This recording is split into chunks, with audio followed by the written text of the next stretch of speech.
नमस्कार दोस्तों, हमारे YouTube चैनल जेबी साइंस क्लासेस में आपका स्वागत है। आज हम बात करेंगे कक्षा 9 के रसायन विज्ञान का सबसे महत्वपूर्ण टॉपिक परमाणु की संरचना, जिसमें देखिए रदरफोर्ड का परमाणु मॉडल। इस पे हम आज चर्चा करेंगे। सबसे पहले हम रदरफोर्ड के बारे में जान लेते हैं। रदरफोर्ड का जन्म 30 अगस्त 1871 में स्प्रिंग ग्रोव में हुआ था। उनको नाभिकीय भौतिकी का जनक माना जाता है। उन्होंने रेडियोधर्मिता और सोने की पन्नी के प्रयोग द्वारा परमाणु की नाभिक की खोज की। इसके लिए उन्हें 1908 में नोबेल पुरस्कार मिला।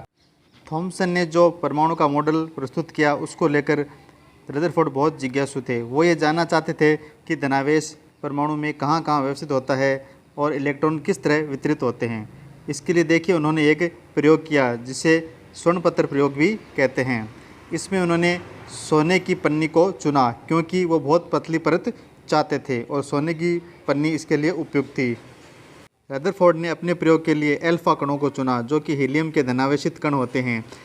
स्वर्ण पन्नी को चारों तरफ जिंक लेपित पर्दे से ढककर जब इन्होंने अल्फा कणों की बौछार की तो उसको चौंकाने वाले रिजल्ट प्राप्त हुए। रदरफोर्ड का अनुमान ये था कि थॉमसन के मॉडल के अनुसार सोने के परमाणु में प्रोटॉन व इलेक्ट्रॉन बिखरे हुए होते हैं, इसलिए अल्फा कणों का विक्षेपण कम होना चाहिए, परंतु परिणाम इसके विपरीत था। अल्फा कण प्रोटॉन और इलेक्ट्रॉन से भारी होते हैं, इसलिए इनके विक्षेपण या विचलित होने की उम्मीद रदरफोर्ड को बिल्कुल नहीं थी। लेकिन जो रिजल्ट प्राप्त हुआ उसका हम अध्ययन करते हैं तो देखते हैं कि 3 तरह के परिणाम प्राप्त होते हैं। इस प्रयोग के प्रेक्षण इस प्रकार हैं। पहला, अधिकांश कण सीधे निकल गए। दूसरा, कुछ कण हल्के कोण से विचलित हो गए।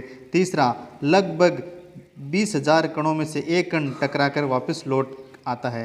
यह परिणाम ठीक उसी तरह था जैसे कोई तोप का गोला किसी टिश्यू पेपर से टकराकर वापस हमारी तरफ आ जाए। उपरोक्त प्रेक्षणों के आधार पर रदरफोर्ड ने अपने परमाणु मॉडल के निम्न निष्कर्ष बताए। पहला, परमाणु का अधिकतर भीतरी भाग खाली होता है। दूसरा, परमाणु में धनावेशित भाग बहुत कम मात्रा में होता है।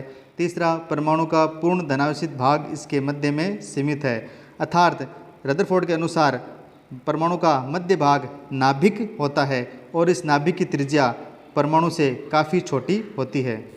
रदरफोर्ड के परमाणु मॉडल को चित्र द्वारा इस तरह समझ सकते हैं, जहाँ पर मध्य में धनावेशित भाग होता है और इलेक्ट्रॉन चारों तरफ बिखरे हुए न होकर बाहर वर्तुल मार्ग में स्थित होते हैं। तो आइए रदरफोर्ड मॉडल के बिंदु देख लेते हैं। परमाणु का केंद्र धनावेशित होता है जिसे नाभिक कहते हैं। एक परमाणु का संपूर्ण द्रव्यमान नाभिक में स्थित होता है। इलेक्ट्रॉन नाभिक के चारों ओर वर्तुल मार्ग में स्थित होते हैं। और तीसरा पॉइंट है, नाभिक का आकार परमाणु के आकार की तुलना में काफ़ी कम होता है। तो ये देखिए चित्र के माध्यम से आप इसको समझ सकते हैं। तो इस तरह से रदरफोर्ड के स्वर्णपत्र प्रयोग ने थॉमसन के मॉडल को पूरी तरह से नकार दिया। यहाँ पर परमाणु में इलेक्ट्रॉन बिखरे हुए न होकर नाभिक के चारों ओर एक वर्तुलाकार मार्ग में स्थित होते हैं। फिर भी इस मॉडल में कुछ कमियां हैं जिनको देख लेते हैं। रदरफोर्ड के परमाणु मॉडल की कमियां। वर्तुलाकार मार्ग में घूमते हुए इलेक्ट्रॉन का स्थायी हो पाना संभव नहीं है। त्वरण के दौरान कणों की ऊर्जा कम हो जाती है। इस तरह कोई घूमता हुआ इलेक्ट्रॉन अपनी ऊर्जा को कम करके नाभिक से टकरा जाएगा। ऐसी स्थिति में हम नहीं जान पाते कि परमाणु स्थायी है या अस्थायी। तो इस तरह से हम कह सकते हैं कि रदरफोर्ड परमाणु में इलेक्ट्रॉन की कक्षा के स्थायित्व को समझाने में असफल रहा। दोस्तों, ये वीडियो आपको कैसा लगा कमेंट करें।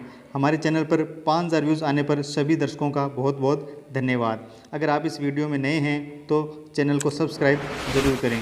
धन्यवाद दोस्तों।